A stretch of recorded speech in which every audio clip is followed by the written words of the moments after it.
গণতন্ত্রের বিশাল উৎসব কিন্তু আজ চতুর্থ দফা পর্যন্ত আমরা দেখতে পাচ্ছি। একাধিক তর্ক বিতর্ক বাকবিতণ্ডা মিলিয়ে চতুর্থ দফার ভোট কিন্তু ইতিমধ্যেই কমপ্লিট হয়ে গিয়েছে। লোকসভা নির্বাচন 2024-এর আর 3 দফার ভোটই বাকি আছে।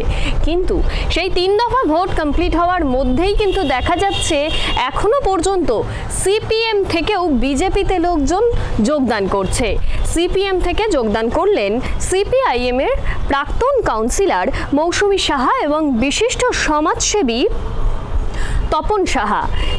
বিজেপি নেতৃত্বের এক বিশাল বড় কাণ্ডারি শ্রমিক ভট্টাচার্য, সেই শ্রমিক ভট্টাচার্যের হাত ধরেই কিন্তু সিপিএম এর প্রাক্তন কাউন্সিলর এবং এই সমাজসেবীর যোগদান পর্ব হলো। সেই চিত্রই আপনাদের সামনে। भारत माता की जय श्री राम, जय जय श्री राम। बीजेपी जिंदाबाद, जिंदाबाद बीजेपी जिंदाबाद, जिंदाबाद समीक्षार जिंदाबाद, जिंदाबाद जिंदाबाद तपनदार जिंदाबाद, जिंदाबाद नरेंद्र मोदी जिंदाबाद, जिंदाबाद बीजेपी जिंदाबाद, जिंदाबाद समीक्षार जिंदाबाद, जिंदाबाद जय श्री राम, जय श्री राम, बीजेपी बीजेपी जिंदाबाद, नरेंद्र मोदी जिंदाबाद, समीक्षार जिंदाबाद, सफल मजुमदार जिंदाबाद, लोकसभा प्रार्थी सफल मजुमदार जिंदाबाद। এটা ওদের পারিবারিক রসায়ন, এটা ওদের পরিবারের মানুষজন ঠিক করে নেবেন।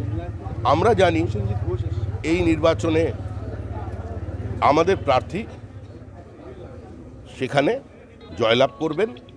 তৃণমূল কংগ্রেস বীরভূমের 2টো আসনই পরাজিত হচ্ছে। শাহজাহানের সম্পত্তির পরিমাণ 260 কোটি টাকা পেরোচ্ছে। আদালতে নথি জমা দিয়েছেন এটি।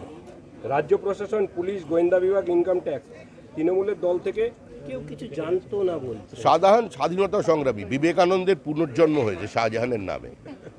তো সেই জন্য ওদিকে আমরা যেরকম দেখেছি মা শারদার পুনর্জন্ম হয়েছে, এখানেও বিবেকানন্দের পুনর্জন্ম হয়েছে। যে রাজ্যের মুখ্যমন্ত্রী একে দরাজ সার্টিফিকেট দেন, এদিকে বলছেন মোদি ধ্বংস করে দিয়েছে দেশের অর্থনৈতিক ব্যবস্থাকে, আর তৃণমূল কংগ্রেসের নেতাদের যে সম্পত্তি বৃদ্ধি দেখা যাচ্ছে তাতে তো মনে হচ্ছে অর্থনীতির চাঙ্গা আছে। অনুপ মাঝি ওরফে লালা আসানসোলে সিবিআই কোর্টে হাজিরা দিলেন, আজকে আত্মসমর্পণ করলেন। এটা নিয়ে আমাদের বলার কিছু নেই। যে প্রতিষ্ঠিত লালা একজন কয়লা মাফিয়া, তদন্ত প্রক্রিয়া চলছে। যে সরকারি অফিসাররাও তাদের সঙ্গে যুক্ত ছিলেন তারাও গ্রেপ্তার হয়েছে।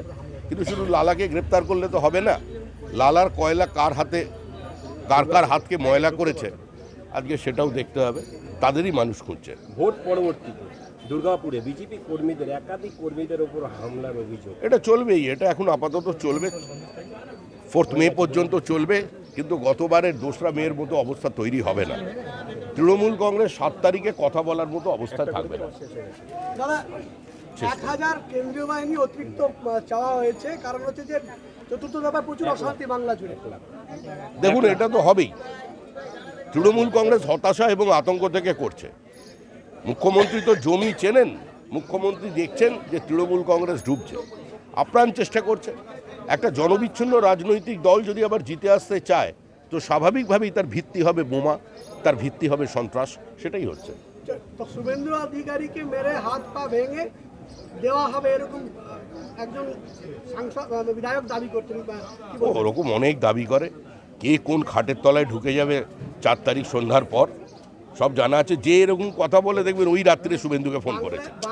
যে এ ধরনের শুভেন্দুর হাত পা ভাঙতে চাইছে নিশ্চিত ধরে রাখবেন ওই রাতেই সে শুভেন্দুকে ফোন করেছে, নাহলে আগের দিন রাতে ফোন করে নিয়েছে, নিয়ে ডাল। যেটা হচ্ছে আপনার ভোটের আগের দিন রাস্তায় বেরিয়ে একাধিকবার আক্রমণের মুখে দিলীপ ঘোষ, এমনটা অন্য প্রার্থীর ক্ষেত্রে দেখা যায়নি। টার্গেট কেন করা হচ্ছে দিলীপকে? দিলীপ ঘোষকে হারাতে পারছে না। বাইরে থেকে ঢাকঢোল পিটিয়ে একজন বড় ক্রিকেটারকে নিয়ে আসা হয়েছে, মুখ্যমন্ত্রীর, প্রাক্তন মুখ্যমন্ত্রীর ছেলে। তো ভারতে একটা সম্মান রাখতে হবে। তো সর্বভারতীয় দল, সর্বভারত থেকে যখন প্রার্থী নিয়ে এসেছে তাকে তো জিতিয়ে পাঠাতে হবে পার্লামেন্টে, সেটা পারছে না। সেই হতাশা, সেই আতঙ্ক থেকে দিলীপ ঘোষকে আক্রমণ করছে। দিলীপ ঘোষ জিতবে, লক্ষাধিক ভোটের মার্জিনে জিতবে।